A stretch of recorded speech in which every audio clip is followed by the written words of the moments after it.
نستعين وصلى الله وسلم على نبينا محمد وعلى آله وصحبه أجمعين أما بعد أعوذ بالله من الشيطان الرجيم بسم الله الرحمن الرحيم وأتموا الصيام إلى الليل ولا تباشروهن وأنتم عاكفون في المساجد إلى آخر الآية رب اشرح لي صدري ويسر لي أمري واحلل عقدة من لساني يفقهوا قولي رب زدني علما مسائل رمضان کے تعلق سے بات ہو رہی تھی، کن پر روزہ فرض ہے اور کن پر نہیں ہے، اس تعلق سے اب تک ہم نے دیکھا۔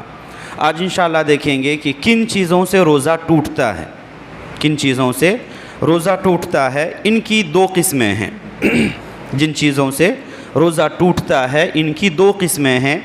ایک جو عمومی طور پر شروع زمانے سے لے کر کے اب تک چلی آ رہی ہیں، اور کچھ ایسی قسمیں ہیں جو آج کے زمانے میں جیسے جیسے نئی ٹیکنیکس آ رہی ہیں اس اعتبار سے بھی کچھ چیزوں کے اندر اس طرح کی تبدیلی آئی ہوئی ہے۔ تو جو احادیث کے اندر باقاعدہ نص وارد ہیں جن کی وجہ سے روزہ ٹوٹتا ہے، ان میں سے سب سے پہلی چیز رمضان کے اندر روزہ رکھتے ہوئے ایک شادی شدہ انسان اپنی وائف کے ساتھ جو خواہشات پورے کرتے ہیں یا جو ملاقات ہوتی ہے، اس وجہ سے بھی ایک انسان کا روزہ ٹوٹ جاتا ہے۔ اسی وجہ سے ہر وہ عمل جو اس تک پہنچائے ایک انسان کو دور رہنے کے لیے تلقین آئی ہے، خواہ وہ اپنے وائف کے ساتھ بوس و کنار ہو، قریب ہونا ہو، یا ان کے ساتھ ٹائم اسپینڈ کرنا ہو۔ حالانکہ سب چیز ایک انسان کے لیے جائز ہے، بس یہ ایک ایسا عمل ہے جو ان کے ساتھ رمضان کے روزے کے دوران بالکل سختی کے ساتھ منع کیا گیا ہے۔ جو ایک دوسرے سے ملنے والا یہ خاص ملاقات ہے، یہ ایک انسان کے لیے سمجھنے کی چیز ہے۔ بس اوقات ایک انسان کہہ سکتا ہے کہ ہمیں اپنے آپ پر کنٹرول ہے، آپ انسان ہیں۔ نبی علیہ الصلوۃ والسلام کے تعلق سے اما عائشہ رضی اللہ عنہا کہتی ہیں کان لعربہ احق یا احمل، کہ نبی علیہ الصلوۃ والسلام اپنے جذبات پر سب سے زیادہ قابو رکھنے والے تھے۔ ہم کہیں کہ یہ چیزیں جائز ہیں، آج بھی جائز ہیں، ایسا نہیں ہے کہ ہم آپ کے لیے منع کر رہے ہیں کہ یہ چیزیں نہیں کر سکتے، لیکن ہم وہ کیفیت نہیں رکھتے ہیں بحیثیت انسان جو نبی علیہ الصلوۃ والسلام کی ہوا کرتی تھی۔ اس کے لیے یہ محرکات ہوتے ہیں، اور بسا اوقات ایک انسان یہ شروعاتی طور پر یہ مقصد تو نہیں ہوتا ہے، لیکن نتیجے میں ایک انسان پہنچ جاتا ہے اور اس کا پورا روزہ خراب ہو جاتا ہے۔ اس کے لیے جو بھی سبب آپ کو یہاں اس بڑے خطرناک عمل تک پہنچائے، آپ اس سے دور رہیں گے۔ تو یہ ایک پہلا عمل ہے جس کی وجہ سے روزہ ٹوٹ جاتا ہے، اور اتنا سنگین عمل ہے کہ اس کے اوپر 5 قسم کی سزائیں وارد ہیں۔ 5 قسم کی سزائیں، یہ سزائیں کچھ جسمانی طور پر ہیں اور کچھ جرمانہ کے طور پر بھی ہیں۔ سب سے پہلے جو آپ کا یہ نقصان ہوگا کہ اس کی وجہ سے آپ کا روزہ خراب ہو جائے گا، آپ کا روزہ اس کی وجہ سے خراب ہو جائے گا۔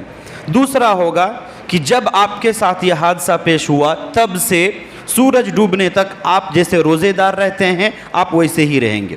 ایسا نہیں کہ آپ کا روزہ ٹوٹ گیا تو پھر آپ باہر گھومتے پھریں، کھاتے پھریں، اس طرح سے نہیں۔ آپ بقیہ دن کا حصہ جو آپ کے پاس ہے وہ روزہ مکمل کریں گے، لیکن روزہ نہیں ہوگا۔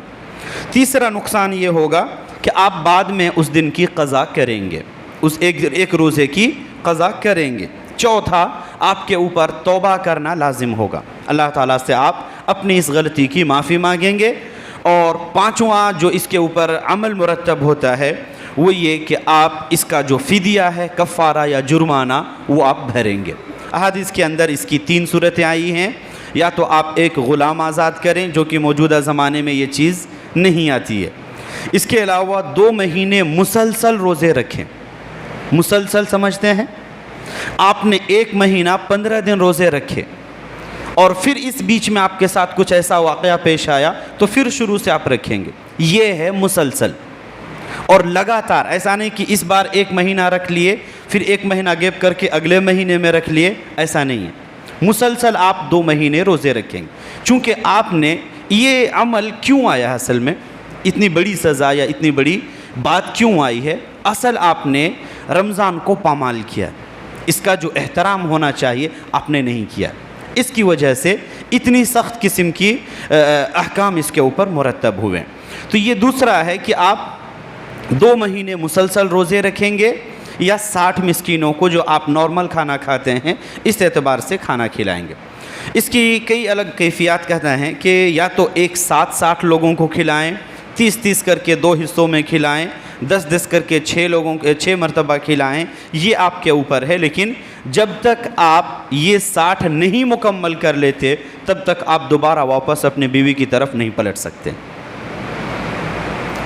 چونکہ یہ ساری چیزیں اسی لیے آئی کہ آپ نے دراصل حرمت کو پامال کیا، تو یہ ایک پہلا عمل ہے جس کی وجہ سے روزہ ٹوٹ جاتا ہے یا روزہ خراب ہو جاتا ہے۔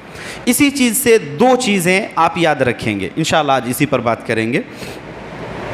اسی چیز سے 2 چیزیں اور منسلک ہیں۔ ایک یہ کہ ایک انسان ہے سحری سے پہلے رات کے حصے میں، چونکہ آپ کے لیے اجازت ہے، منع دن میں ہے، رات کے حصے کے اندر آپ نے ملاقات کی اور آپ ناپاکی کی حالت میں صبح کرتے ہیں، ناپاکی کی حالت میں صبح کرتے ہیں، نماز سے پہلے آپ کا چونکہ سحری کا مرحلہ ہے، آپ اس حالت میں سحری کر سکتے ہیں، روزے کی شروعات کر سکتے ہیں، لیکن چونکہ فوراً بعد آپ کو نماز پڑھنی ہے، اس کے لیے نماز سے پہلے آپ غسل کر لیں گے، تو اس حالت میں روزے کی شروعات کر سکتے ہیں لیکن آگے نہیں بڑھا سکتے۔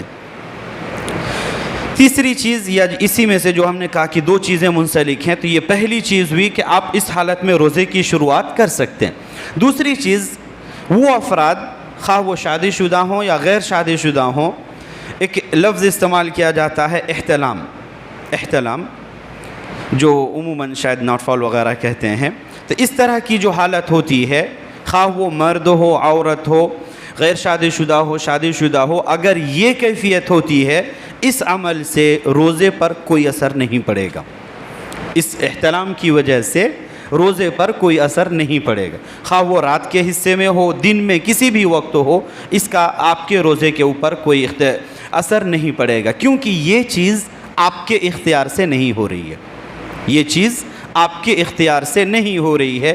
اسی سے علماء نے کہا کہ وہ انسان جو خود سے اس قسم کے خواہشات کو بھڑکائے اور اس کی وجہ سے اس کے نطفے باہر آ جائیں، تو ایسے انسان کے لیے روزہ ٹوٹ جاتا ہے، اگرچہ اس نے جماع کی کیفیت نہیں کی، لیکن چونکہ اس کا اختیار ہے اس عمل پر، اور اس وجہ سے اس کا روزہ ٹوٹ جاتا ہے۔ تو یہ 3 مسائل تھے جو اسی ملاقات سے متعلق تھے، انشاءاللہ امید کرتے ہیں شاید واضح ہو گیا ہوگا۔ اختصار میں، اپنی بیوی سے ملنا رمضان کی دنوں کے اندر روزہ رکھتے ہوئے اس عمل سے روزہ ٹوٹتا ہے۔ اس رات کے اندر حصے میں آپ نے ملاقات کی اور صبح کی شروعات کرتے ہیں، سحری وغیرہ کرتے ہیں، اس طرح سے شروعات کر سکتے ہیں، لیکن نماز سے پہلے آپ کو غسل کر لینی ہے۔ تیسرا مسئلہ اسی کے اندر آیا، احتلام کی وجہ سے آپ کے روزے پر کوئی اثر نہیں پڑے گا۔ چوتھا مسئلہ اسی کے اندر آیا کہ اگر آپ کے اختیار سے یہ حرکت ہوتی ہے تو اس کی وجہ سے بھی آپ کا روزہ ٹوٹ جائے گا، البتہ جو حیثیت ملاقات کی ہے وہ اس کی نہیں ہوگی کہ آپ کو وہ جو 5 سزائیں اس طرح سے نہیں، بلکہ آپ بقیہ دن مکمل کریں گے اور اس دن کی قضا بعد میں کریں گے۔ اللہ تعالیٰ سے دعا کریں ہم تمام لوگوں کو دین کی صحیح سمجھ عطا فرمائے، جب تک حیات دے، ایمان، اسلام اور عقیدہ توحید کے ساتھ زندگی دے، اور جب خاتمہ ہو خاتمہ بالخیر فرمائے، آمین۔ اقول قولی هذا واستغفر الله لي ولكم ولسائر المسلمين واستغفروه من كل ذنب انه هو الغفور الرحيم۔